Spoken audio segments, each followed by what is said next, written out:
खोपोली नगर प्रशासनाचे नवनिर्वाचित नगराध्यक्ष कुलदीपक शेंडे यांनी काल बोलताना असं सांगितलेलं आहे की खोपोलीच्या नगर रचनेचा जो काही आराखडा नव्याने बनवण्यात आला होता यावरती अनेकांच्या हरकती आहेत आणि अनेकांना या संदर्भामध्ये पूर्ण ज्ञान नसल्या कारणाने त्याचबरोबर ज्या वेळेस हा नगर रचना विभागाचा आराखडा नव्याने बनवत जात होता त्या वेळेला कोणतेही लोकप्रतिनिधी हे खोपोली नगर प्रशासनामध्ये नव्हते। त्यामुळे नागरिकांच्या ज्या काही हरकती आहेत किंवा तक्रारी आहेत या नवीन प्रारूप आराखड्या संदर्भात त्याचं निवारण झालेलं नाहीये आणि त्यामुळे हा आराखडा म्हणजे टाउन प्लॅनिंगचा नवीन नकाशा पुन्हा करण्यात यावा अशी मागणी जी आहे ती कुलदीपक शेंडे यांनी केलेली आणि अशी मागणी करण्यामागचं नेमकं कारण काय पाहूया आपण सविस्तर वृत्त। नमस्कार मित्रांनो, मी राजशेखर परब आणि आपण पाहतात जनसामान्यांचा बुलंद आवाज रायगड टुडे मराठी। काल दिनांक 20 फेब्रुवारी रोजी सुभाषनगर येथील स्थानिक नागरिकांनी मोठ्या संख्येने काल खोपोली नगर परिषदेमध्ये नगराध्यक्ष कुलदीपक शेंडे यांच्या दालनामध्ये उपस्थित राहून रस्त्याच्या संदर्भात हरकत नोंदवलेली आहे। सुभाषनगर येथील स्थानिकांचा जो 50 वर्ष वहिवाटीचा रस्ता आहे हा रस्ता आता बंद होत आहे आणि त्यामुळे काल मोठ्या संख्येने सुभाषनगरचे नागरिक जे आहेत ते कुलदीपक शेंडे यांच्या दालनामध्ये उपस्थित होते। त्यावेळेला राष्ट्रवादी काँग्रेस पक्षाचे जिल्हा सरचिटणीस राहुल सखाराम जाधव यांनी स्थानिकांचे नेतृत्व करत त्यांच्या समस्या ज्या आहेत त्या कुलदीपक शेंडे यांच्या समोर मांडलेल्या आहेत। विषय असा आहे की मस्को कॉलनी म्हणून ओळखली जाणारी जी वसाहत होती ही वसाहत आता जमीनदोस्त करण्यात आलेली आहे आणि ही वसाहत जमीनदोस्त करण्यात आल्यानंतर जी काही मालमत्ता आहे या मालमत्तेचं विभाजन होणार आहे आणि त्यामुळे येथे वॉल जर आपण पाहत असेल माझ्या मागच्या स्क्रीनवरती तर या मालमत्तेला संपूर्ण ठिकाणी आता सुरक्षा भिंत बांधण्यात येत आहे आणि सुरक्षा भिंत बांधण्याचं काम सुरू आहे आणि ही सुरक्षा भिंत बांधल्यानंतर सुभाषनगरच्या रहिवाशांचा रस्ता कायमस्वरूपी बंद होणार आहे आणि नवीन आराखड्यामध्ये म्हणजे टाउन प्लॅनिंगच्या नवीन आराखड्यामध्ये सुद्धा हा रस्ता जो आहे तो कॅन्सल करण्यात आलेला आहे आणि त्याचमुळे हा गदारोळ काल कुलदीपक शेंडे यांच्या दालनामध्ये झालेला आहे। आणि हे सर्व प्रकरण पाहिल्यानंतर कुलदीपक शेंडे यांनी काल निर्णय घेतलेला आहे। त्यांनी सर्व उपस्थित नागरिकांना सांगितलेलं आहे की सदर टाउन प्लॅनिंगचा नकाशा हा मला सुद्धा मान्य नाही आहे आणि आमचा इतर लोकप्रतिनिधींना सुद्धा मान्य नाहीये, कारण कुठच्याही स्थानिक लोकप्रतिनिधींना विश्वासात न घेता हा प्रारूप आराखडा बनवण्यात आलेला आहे। याच्यावरती अनेकांच्या हरकती आहेत, याच्यामध्ये दाखवलेले रस्ते जे आहेत ते अनेकांच्या घरावरनं गेलेले आहेत। त्यामुळे हा आराखडा जो आहे तो नव्याने पुन्हा एकदा करण्यात यावा अशी मागणी कुलदीपक शेंडे यांनी उपमुख्यमंत्री एकनाथ शिंदे तसेच देवेंद्र फडणवीस यांच्याकडे देखील केलेली आहे। 2011 डिसेंबर 2019 पासून आमचा हा विषय प्रलंबित आहे।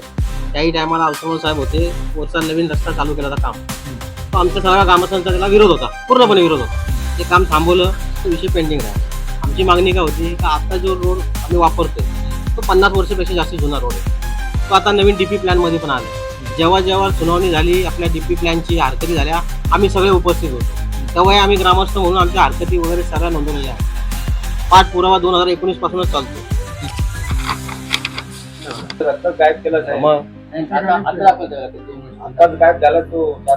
आमचं म्हणणं काय आहे की आमचा हा रस्ता आहे ना हा आम्हाला ऍक्सेस ठेवा। हा पूर्ण आड मार्ग वरून रस्ता आहे, डोंगराच्या वरून सगळा आहे। तुम्ही कंपाऊंड टाकणार, कंपनी किती जागा सोडणार काय आणि तो शाळेची तर डेड एंड करणार ते लोक।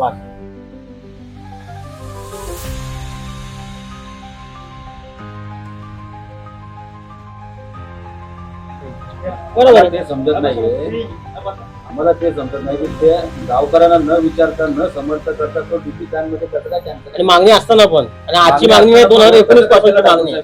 पण एवढा आम्ही प्रयत्न करून वारंवार पाठपुरावा करून पण तुम्ही बोलले की बरोबर कॅन्सल कॅन्सल जेव्हा तुम्ही आता आपलं डीपी आलं तेव्हा तुम्ही सगळे दिले तरी हा ठराव केला 30 तारखेला 30 केला हा सार्वजनिक रस्ता म्हणून घोषित केला। नगरपालिकेने ठराव केला ना, काय किंमत नाही का ठरावाला त्या? आमचं तेच म्हणणं तो कसं काय कॅन्सल झाला मग आणि असं पण नाही का पाठपुरावा आहे बघा तुमच्या समोरच बोलतात ना तो कॅन्सल केला रोड म्हणून आम्ही कोणाच्या तरी उद्देशाने रोड कॅन्सल झाला ना। बघा तुमच्या सुनावणीचं पत्र होतं, सुनावणीला पण आम्ही हजर राहून तेव्हा पण बघा रिसिप्ट दिली आम्हाला, तेव्हा सार्वजनिक रस्ता म्हणून मंजूर केलेला।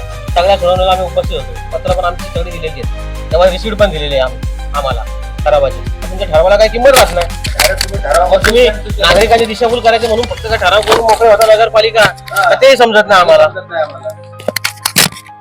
तर नगरपालिके प्रशासनच बोलतात की तो रोड कॅन्सल आहे. आम्ही कुठल्या हिशोबाने विश्वास ठेवायचा की आम्ही ठराव विश्वास ठेवायचा की त्या डीपी प्लॅनवर विश्वास ठेवायचा. मग सगळ्या गोष्टी आहेत. त्याचा तुम्ही आधी विचार ठेवायला पाहिजे. हे बघा ते इंजिनियर जेव्हा आले होते ना ते समोर बसले होते ना त्यांनी पण त्यांना मी जेव्हा पटवून दिलं त्यांनी पण सांगितलं की चुकीचं झालेलं आहे. बघ आता काय आहे की मी हे पत्र जे मागवतोय ना माझं ते आता तुमचं यायच्या आधीच आपलं बोलणं हे कानावर येत होतं की बाबा असं काहीतरी आणि ह्या बऱ्याच खोपोलीमध्ये खूप गडबड आहे डीपी प्लॅनसाठी. तुम्ही फडणवीस साहेबांना आणि यांनाच पत्र तयार करतोय पत्र मागवतोय की बाबा आमचा हा डीपी आहे तो आम्हाला पुन्हा परत एकदा बनवायचा आहे नवीन आराखडा कारण की आम्ही लोकप्रतिनिधी कोणच नव्हतो तिथे आणि आम्ही आमचे जे म्हणणं मांडलेले ते कोणीच ऐकून पण घेतलेलं नाही. तर हा तुम्ही त्याला परत स्थगिती द्या आणि त्याला परत आमच्या समोर आणा रिवाइज करायला. हे आजचं आता योगायोगाने मी तो आता पत्र मी आता पाहिलं होता खरं पण तो प्रिंटआउट मागवतो मी तयार केलेलं आहे की बाबा साहेबांकडे जाऊन त्याची स्थगिती घेऊन टाकायची. तिथे हा तो गोंधळ आहे अजून बऱ्याच ठिकाणी काही त्यांच्या घरावरूनच गेलेला आहे तिथे. आता होतं काय माहितीये का पहिलं कंपनीला स्थगिती द्या. हो म्हणजे काम थांबले लोक इकडे येतील आणि याचाच पत्र तुम्ही करा. बघा आता मी पत्र वाचून दाखवतो. मी त्यांना एकनाथ शिंदे साहेब नगर विकास मंत्री आहेत. तुम्हाला सर्वांना सांगतो की नगर विकास मंत्र्यांकडे हा विषय येतो आणि मग सीएम ते त्याला हे करतो. मी एक ऑलरेडी पत्र तयार केलेलं आहे. खोपोली नगर परिषदच्या प्रारूप विकास योजना स्थगित करून म्हणजे प्रारूप म्हणजे ही डीपी स्थगित करून स्थानिक लोकप्रतिनिधींच्या मागण्या व सूचना अंतर्भूत करून फेर विकास योजना तयार करण्याबाबत हे एवढं सर्व आपण त्या डिटेलमध्ये लिहिलेलं आहे. असे माझी इथे मी आता सही करून त्या साहेबांकडे आमदार साहेबांकडे पुढच्या आठवड्यात म्हणजे आता मंगळवारी कसं कॅबिनेट तिथं सर्व मंत्री असतात त्यामुळे सर्वांची भेट होते. तर साहेबांना भेटून याच्यावर स्थगितीचं मी ते घेणार आहे. तुम्हाला सांगतो की नगराध्यक्ष म्हणून अशा या डीपी प्लॅनला मी किंवा आमची बॉडी कुठलेही नगरसेवक त्याला स्थगिती देऊ शकत नाही थांबू शकत नाही कारण की हे सर्व अधिकार हे शासनाचे असतात. तर ह्याला फक्त सीएम आणि नगर विकास मंत्री एकनाथ शिंदे साहेबच ह्याला स्थगिती देऊ शकतात. त्या अनुषंगाने तुम्ही पण पत्र दिलंय आम्ही पण आता पत्र देतोय.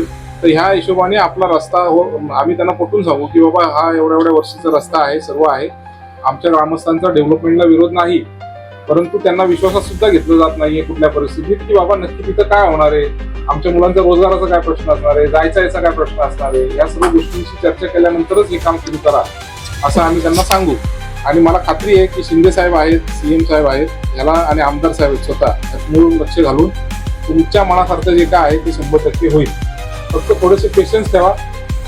तुमची ही कळकळ संपूर्ण समजते की आता सध्या कोणच वाली नाही दिसतच नाही काहीच नाही उद्या वस्ती उठवली जाईल का अजून काय होईल का असं आहे. पहिला विषय काढला त्यांनी